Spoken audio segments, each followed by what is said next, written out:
In King's Landing, if you leave the Red Keep and aren't careful, you may find yourself in Flea Bottom. In such a cesspool did House Seiworth have its glorious start. I got out as soon as I could, finding work on a smuggler's ship. Soon, every port on the narrow sea had a bounty on me, which they would collect if I didn't pay a percentage to the right people or pick the right tides. You know how to tell a good smuggler? When you talk to one, there's a head that talks back. I was very good. Dafus of Flea Bottom had run with orphans and beggars, but Dafus the smuggler was received by merchants and lords when nobody would catch them. Oddly, the only honest work came from pirates like the notorious, bloodthirsty Salvador San. An old friend. All he ever wanted was someone to buy his cargo quickly before the tide left and sell it without telling where I got it. In time, I saved enough to buy a small plot of land and found a woman who was kind enough to overlook my trade. She gave me a son, Mathos. And we dreamt of the traders' circle around the Jade Sea, just one trip and I could settle us and our family for life. Then some storm lord revolted against the Iron Throne.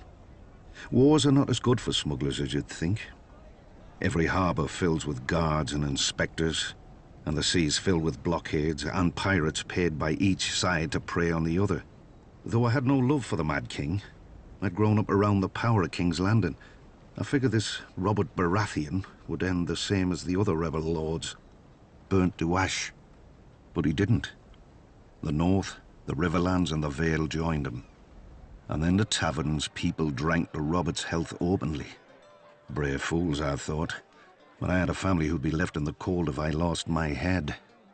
When Mace Tyrell marched on Robert's home of Storm's End, I spied the end of the rebellion. The castle was garrisoned by Robert's younger brother Stannis and a small guard, and would not hold out for long. When it fell, Robert would be homeless, and his support would bleed away. This I knew from experience. Months later, Stannis was still holding the castle. Nobody cared.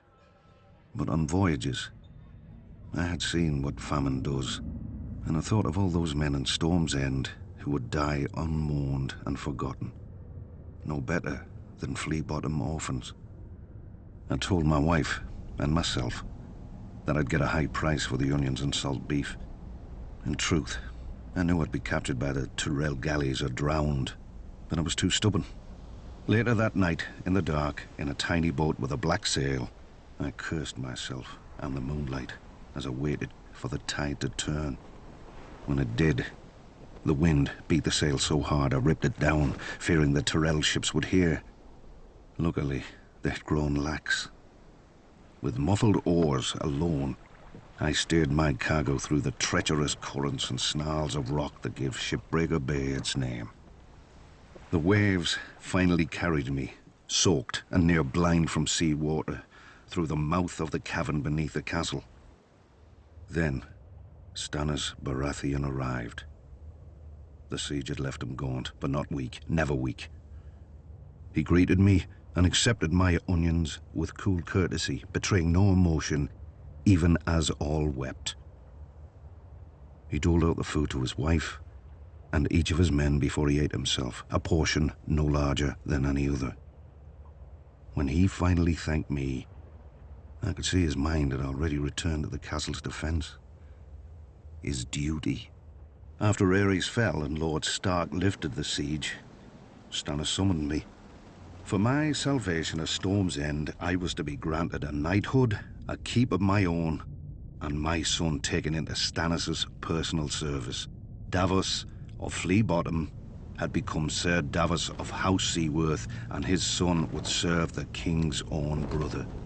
But for my previous crimes as a smuggler, I was to have the fingertips of one hand taken off above the highest joint.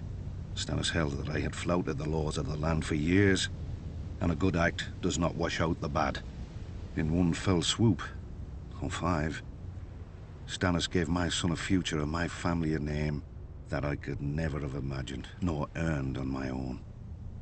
I still keep the finger bones in a bag around my neck, to remind me what I was and what I owe to Stannis.